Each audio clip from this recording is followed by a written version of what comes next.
Abatunzi b'ettaka bangi essanyu lyabwe erisinga kwe kulaba nga estate agitunze n'eggwawo. Wabula njawukanako ku ekyo. Essanyu lyange kwe kulaba nga estate gye ntunze nzirayo oluvannyuma lw'akabanga n'ensanga nga baklayanti bange basobodde okuzimba nga bw'olengera.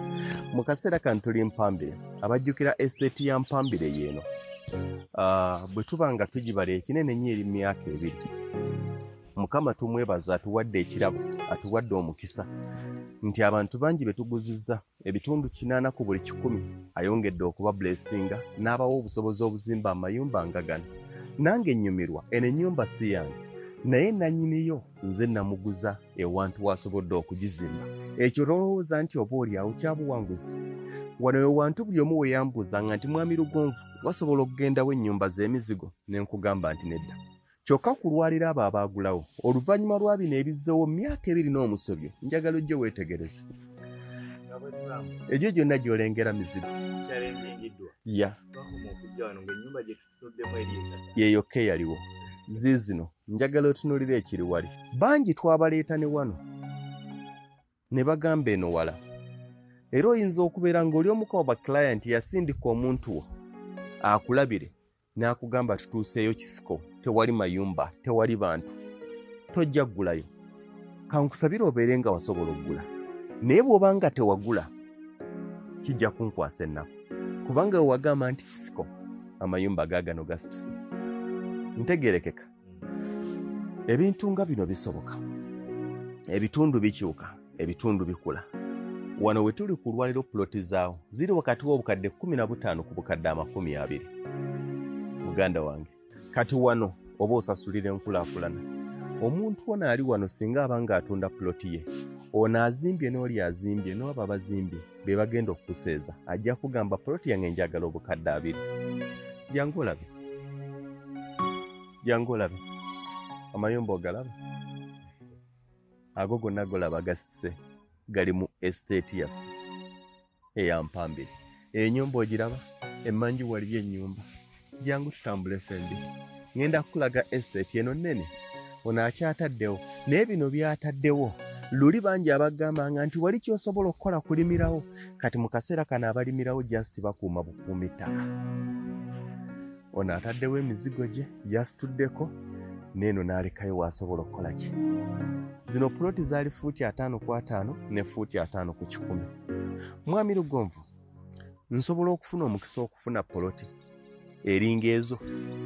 Nsobola okuwa puloti mu bitundu byenzikiriza nti mu bbanga lya myaka 2 bigenda kukula n'okusinga wano. Nsobola okuwa 5 ku 5 ku bukadde 7 wakati w'obukadde 6 n'obukadde 7. Nsobola okuwa 5 ku 10 wakati w'obukadde 12 n'obukadde 14 mu area y'emu eya Mpambire.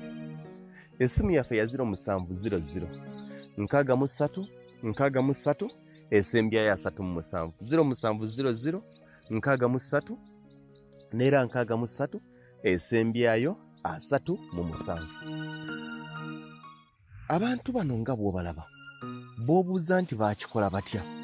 Batandika n'obusente nga butono, bukadde 4, n'agamba kansasuleko, n'aleetako akakadde, n'aleetako 8.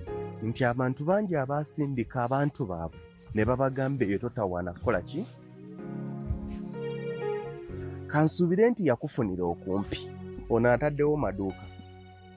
Luli bwe wakimbuuzanga nga sisobola kugamba nti amaduuka gagendawo. Naye ku lwaliro gamba nti buli kyoyagala okussaawo kikola ki. Jangu. Otambula nange? Gano maki?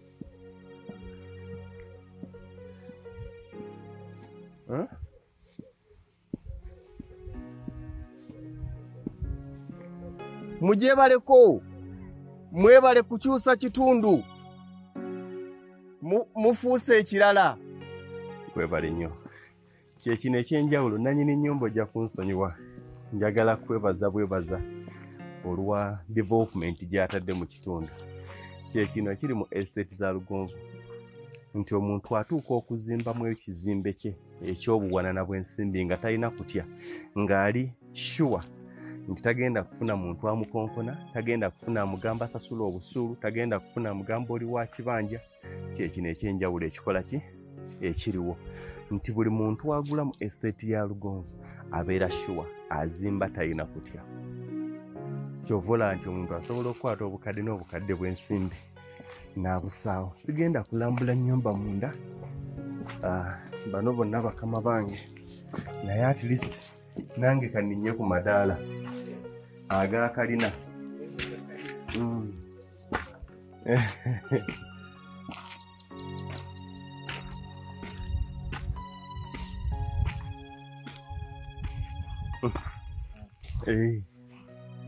Muli bulungi? Mujje baleko. Ate mukola ki eno? Muli eyo?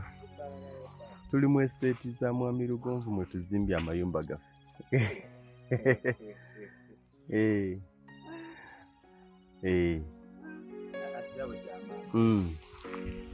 Yeah. Kati jangu waggulu olabe estate bw'etunula. Ekitundu nga mukikyusizza. Bulungi oli otya? Ekitundu ngeze okuddamu kiyitamu nga sikyakitegeera. Owai, ono yenna ojjukira baagambanga nti kaakati nze ndi awo nga ku kiyumba ekinene eky'amabaati ameeru.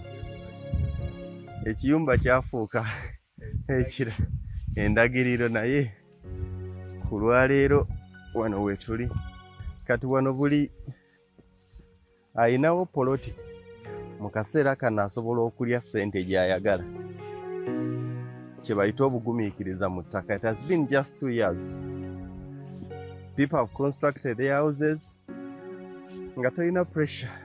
Kati mu kaseera kano osangira ono ng'agamba ono nti osobola okunguza. Nabagambye nti abantu abasinga ba real estate developers essanyu lyabwe kwe kutunda plot estate neggwawo. Nange kiba kya ssanyu naye ate kisukkakaawo. Yensonga lwaki buli estate ngikulembeza essaala okulaba nti baklayenti bange ababeera baguze Mukama abawa ensimbi esobola okukulaakulanya ebifo byabwe. Kyekino kati lino lyessanyu erisingira ddala. Mu Mpigi tuyinamu estates ne mu Mpambire tuyinamu. Si wano naye mu Mpambire tuyinamu. Tuyina Mpambire Bubuule 5 ku 10 miliyoni 12 bw'oba ng'osasula cash, bw'obeera wa bbanja miliyoni 14. Tuteesaamu tuyinamu 5 ku 5 mu ttaka si kibanja. Tuyinamu 5 ku 5 ku bukadde 6 cash, bukadde 7 bw'oba ng'oli wa kibanja mpola. Ebintu bwe bityo bwe bitambula. Nzikiriza nti naawe osobola okufuna ewo. Ate nga nze muntu omwangu nti Mwami Lugonvu ye ssente nziwuli naye siziyina zonna. Bwe ntandikako n'akasente bwe kati nzikirizibwa, kikkirizibwa.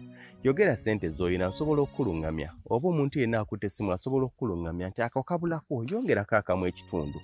Tutandikire awo oleme kumenyeka na bbanja ddene. Tumekinga nnyo sure nti bbanja ly'osigazza aye terisinga ssente z'okoze eki z'osasuddeko. Ekitundu kikyukidde ddala. Kikyuse. Muganda wange, omuntu kyalaba mu kaseera kano ayinza okulowooza twagulirawo n'amayumba gamu na buli kimu nga bw'abiraba. Njagala osooka otuggyeyo otulageko ku kifaananyi kya estate eno bwe yali nga tuli mu kugigulawo nga tukyagisendera amakubo. Weebale nnyo.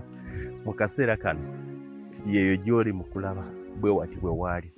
Ebitundu bingi tujja genda tubalaga mpola mpola. Wano wali okusinziira bwe waali nakati bwe wali.